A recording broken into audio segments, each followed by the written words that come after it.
Find it anywhere. Yeah. So Hare Krishna everyone, and today I have a very wonderful guest with me, and I wish my guest to really introduce you because I don't consider myself to wise enough to introduce about himself. So please sir, give introduction bit. Who are you and where are you from? My name is Akhilandhara. That name was given to me by Srila A.C. Bhaktivedanta Swami Prabhupada, founder, Acharya of the International Society for Krishna Consciousness, which we are sitting in Govinda's restaurant right now, which is a part of the Krishna culture, which is being revived here at the Hare Krishna Center, east of Kailash, near Nehru Place. Okay, and I would just love to know that where are you from and at this time and why you have just come in India, because as I know that you are from USA, America.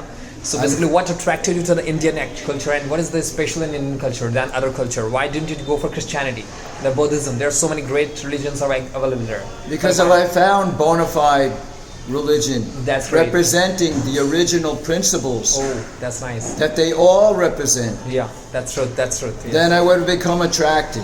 Oh. But I couldn't find within the context. I was raised within Judaism. Oh, that's right. You were Jewish. He was Jewish first, right? Yes. And I became frustrated. Okay. Seeing the superficial nature of life, material motivation. Yeah, that's right. Being promoted. That's beautiful. And at what age and you not joined? Devotion. At what age you joined the Christian? And not real understanding of God and our relation with Him and all living beings. Yeah. But all within a sectarian context. How about your age? What was the real age when you got into this kind of spiritual journey? Well, I was onto the journey. I was born into it. Oh my gosh, that's great. I mean, as young as I remember. Okay. I can remember even at like 4 or 5 years old, 3 or 4, going with my mother in the neighborhood. It means like you know how deeply you are connected to this. And what message would you like to leave? No, but that's how I approach people in the neighborhood. My mother would talk with neighbors, and nice. I would go up and grab a hold of their leg and their pants and try to make friends. Yeah, and now how old are you at the moment? But then as I grew up, I saw that people don't like you behaving like that. They don't like it when you try to make friends with everybody. Right, yeah. With God in the center. Yeah. And as a family. And talking about God, they think that this is what a boring topic. It's just not pop. It just wasn't pop. Even in school, they promote atheism. Of course. Even they treat the materialistic subject. That's not a part of life. There's not an ounce of understanding the actual nature of the universe and the Creator. They explain in school, I was taught how the universe comes from a black hole and a chunk, and lightning hits its chunk. And all the planets in their orbit, the sun, the moon, all the millions of planets in their orbit, perfectly rotating in their orbit. Now what's holding all those planets in place? That's the Supreme Personality. Yes, but they say it's a science behind that. They call it gravity, but they don't explain it. That's what I'm telling you. What's the power that's putting everything together? That's beautiful, right? Who's the person? How old are you? Intelligence. How old are you at this time? What is your age? Now? Well, even at 8 years old, young children have intelligence. Okay. At 8, I remember.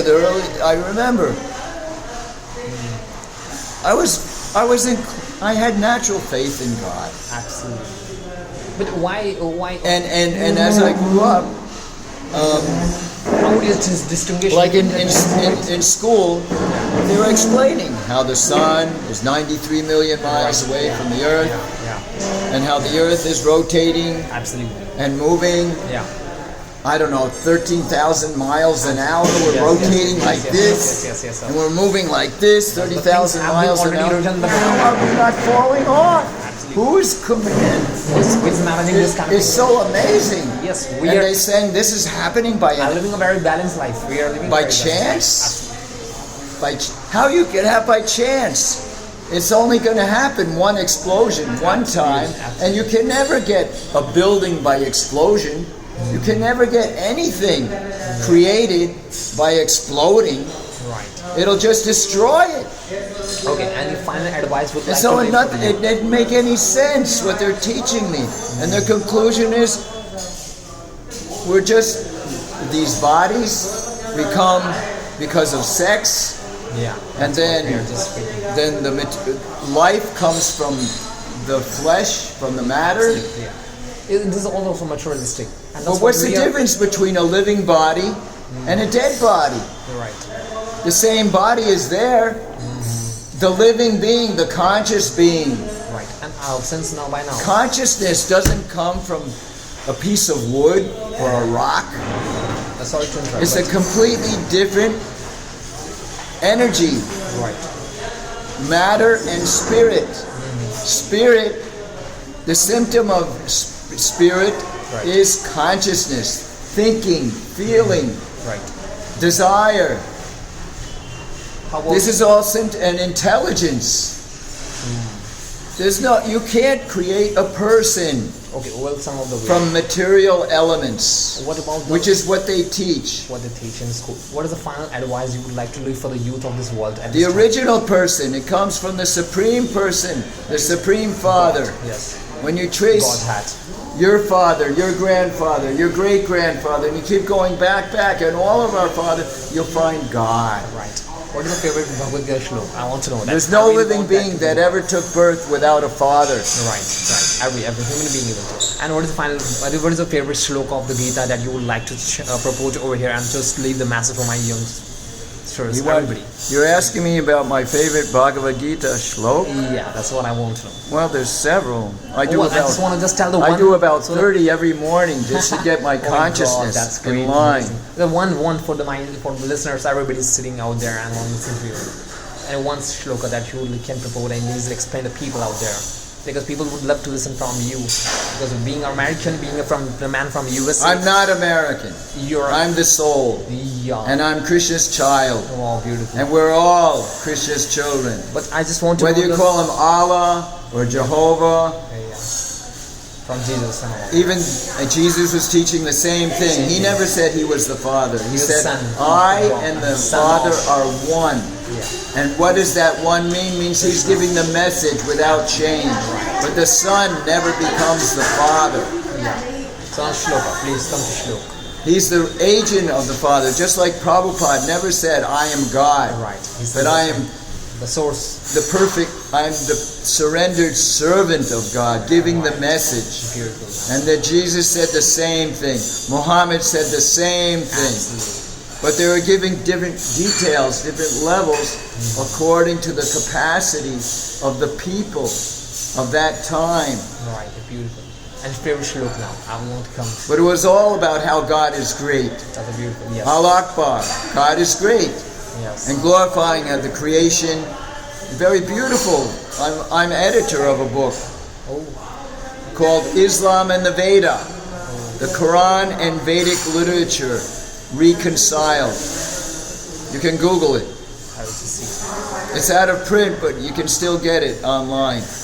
Can you have favorite shloka? Then I will conclude the video. Then I will just continue to talk. Because the essence of all the scriptures are coming from the same Supreme Lord. There's one God. We're all His children. Right. And when you can understand that, then we can come together as a family. Now tell me favorite shloka. Come on. I want to know. Okay, now, Manmana Bhavamad Bhakto, Madhya Jivna Mamaskuru, Mame Vaishasi Satyam Te Pratichane Priyosime. Always think of me and become my devotee. Worship me and offer your homage to me. Thus you'll come to me without fail.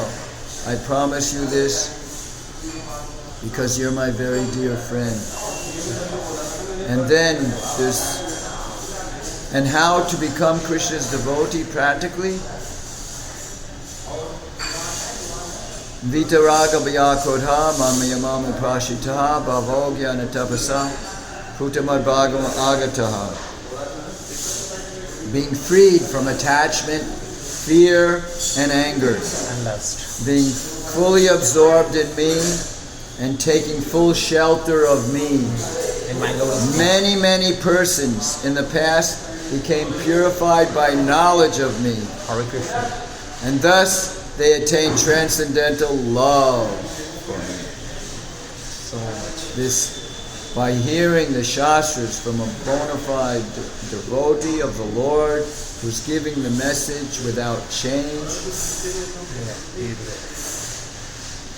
then you become purified by that knowledge of God, and you develop pure love like all these cowherd boys and the gopis who are living with Krishna eternally I have a final question. in Vrindavan. How the love of In Vrindavan. in the Vrindavan. This is our home. Absolutely.